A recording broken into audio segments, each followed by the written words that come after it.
Ah, good Lord. It is lucky we did not go swimming today because I would not have gotten any of this stuff done if that was the case. But hey, look, here we are doing a vocal video for March the 2nd, 2023. Patsy Rdnbrgh, The Need for Words, that inexhaustible, it seems, font of exercises that is chapter 5, which I've been in chapter 5 for many months now. And I shouldn't complain because there's just so many interesting exercises, which even if I'm not going to take them all, in, incorporate them into my vocal performance, it's still an amazing workshop here. You can imagine this is a couple of semesters of school, it feels like to me. So today is breath and the text from chapter 5. Breathing is our most important activity. When we stop breathing, we die. Without breathing, words die as lines falter. Without proper breathing, our connection to language flounders.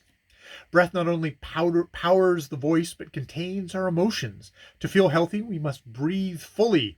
To think clearly, we have to take sufficient breath.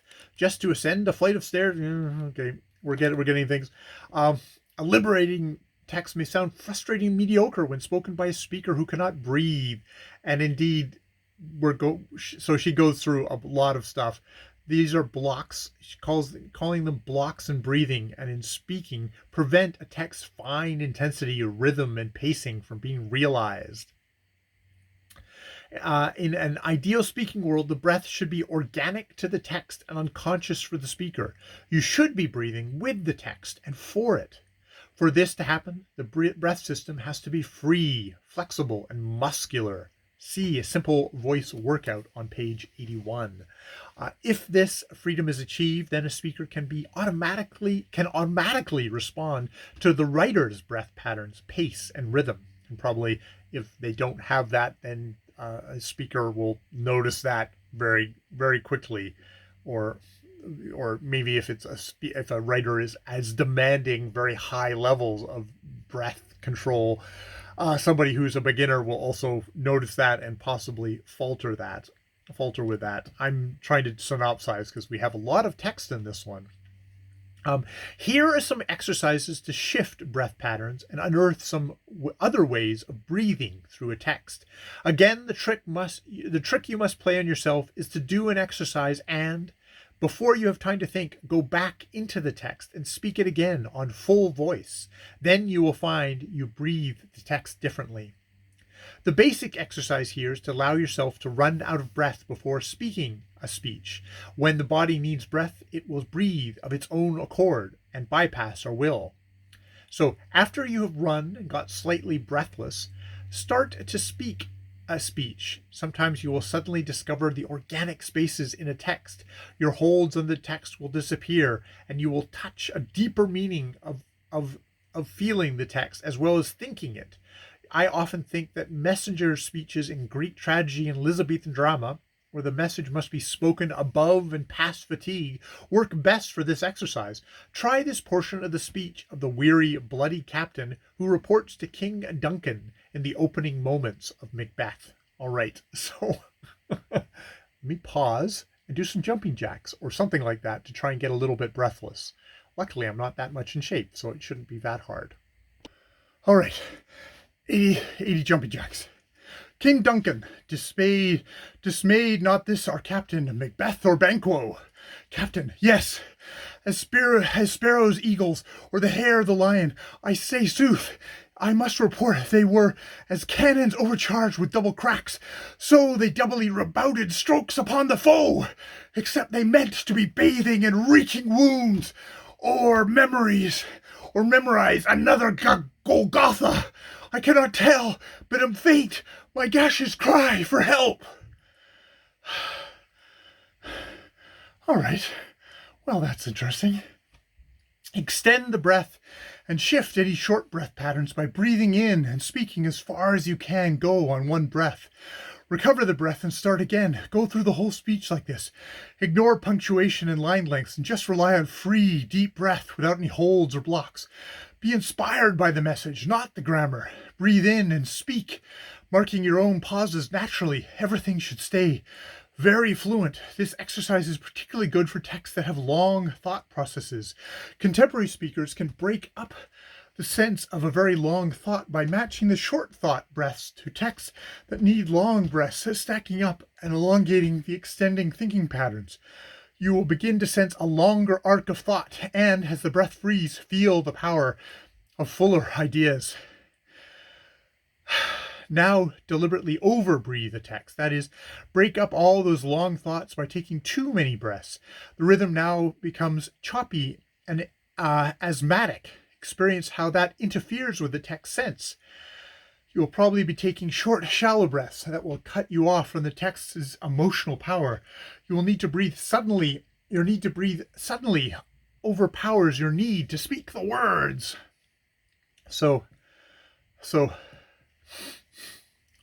Short breaths.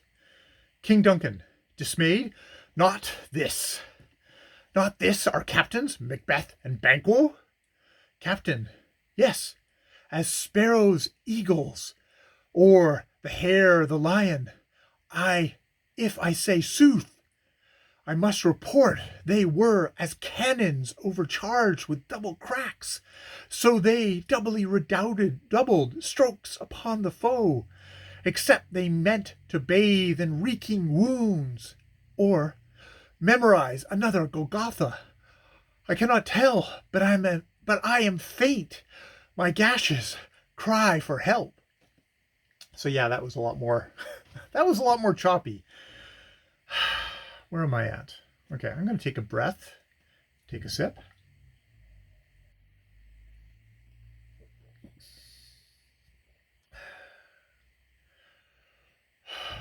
80 jumping jacks. That kills me. That tells you where I am with my breath. Okay, let's just try a reading. King Duncan, dismayed not this our captains, Macbeth and Banquo? Captain, yes, as sparrows, eagles, or the hare, the lion. If I say sooth, I must report they were as cannons overcharged with double cracks. So they doubly redoubled strokes upon the foe, except they meant to bathe in reeking wounds, or memorize another Golgotha. I cannot tell, but I am faint. My gashes cry for help. I think I like my out-of-breath version the best. That's probably where I found the actual breaths in the thing. So yeah, this is an interesting thing. I mean, there's definitely the idea of breath in this, of where are the natural breath points in this speech, and if you fuck them up, you fuck up the meaning. Yes, as sparrows, eagles, or the hare, the lion. If I say sooth, I must report they were as cannons overcharged with double cracks. So they doubly redoubled strokes upon the foe, except they meant to bathe in reeking wounds, or memorize another Golgotha. I cannot tell, but I am faint. My gashes cry for help. I'm, not an actor. So yeah, that's an interesting, I think, exercise. Interesting exercise of just sort of getting exhausted. It was interesting that being out of breath helped me read that, because I really sucked in the breaths where I needed to suck in the breaths. And kind of also there's a certain kind of an energy and a franticness to it, which you needed for that passage, I guess. But it's interesting because like she's talking about using kind of thoughtful exercises. For this exercise is particularly good for texts that have long thought processes.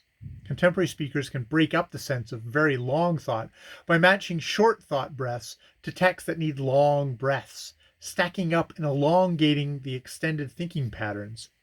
You will begin to sense a longer arc of thought and as the breath frees, feel the power of fuller ideas. So it's definitely one of these things of trying to open things up and get the whole thing versus I can see someone doing, that line by line, word by word reading and missing the full arc of a thought over the full line. And I mean, part of reading is interpreting what you're reading. And if you don't read, if you having stilted reading can show that you're not really getting what you're reading, which I mean, there's some parts of that speech that so they doubly redoubled strokes upon the foe, except they meant to bathe in reeking wounds or memorize another Golgotha. So then you go into like, well, what's memorizing a Golgotha? And a Golgotha is kind of hell. Oh, it's the site of the crucifixion of Jesus, Calvary. So yes, so it's memorize another crucifixion of Jesus. I cannot tell. So there's a thing of like, except they meant to bathe in reeking wounds or memorize another Golgotha. I cannot tell, but I am faint. My gashes cry for help. Yeah, it is an interesting way of kind of getting yourself into a work. Yeah. See, this is one of these things of like, I don't know. There's a fundamental thing here that is good. I don't know if it's for somebody who's giving little YouTube presentation videos. This is something that's going to really work for an actor physically in a character. I mean, I guess you could say anyone giving a speech is in character. We're always in character in a way. It's just, are we playing ourselves? Or are we playing someone else? But the important thing is to play. Yeah. Okay. This might be incomplete thought process here because we go on to next, rooting the word into the breath. The lower we breathe a word, the deeper its effect on us. If we take a word deep into our own breathing system, then its meaning resonates through us in very different and profound way. That's the start of the next section, which sounds a little woo to me, but I will read that for next time, and then I'll bring it to you here. And we'll see if I'm any more successful than I am with this section, which was very long, breath and the text. There is that idea of breath and the text. I just don't know if this helped me at all with how to breathe in a text. Yes. Here are some exercises to shift breath patterns and unearth some other ways of breathing through a text. Again, the trick you must play on yourself is to do an exercise and, before you have time to think, go back on the text and speak again on full voice. Then you will find you breathe the text differently, which I think I very much did breathe that text differently the first time. It's just like, other than doing 80 jumping jacks before I do everything, how do I apply that to the rest of the rest of the way I speak? I don't know. All right, I will leave it there. More videos later.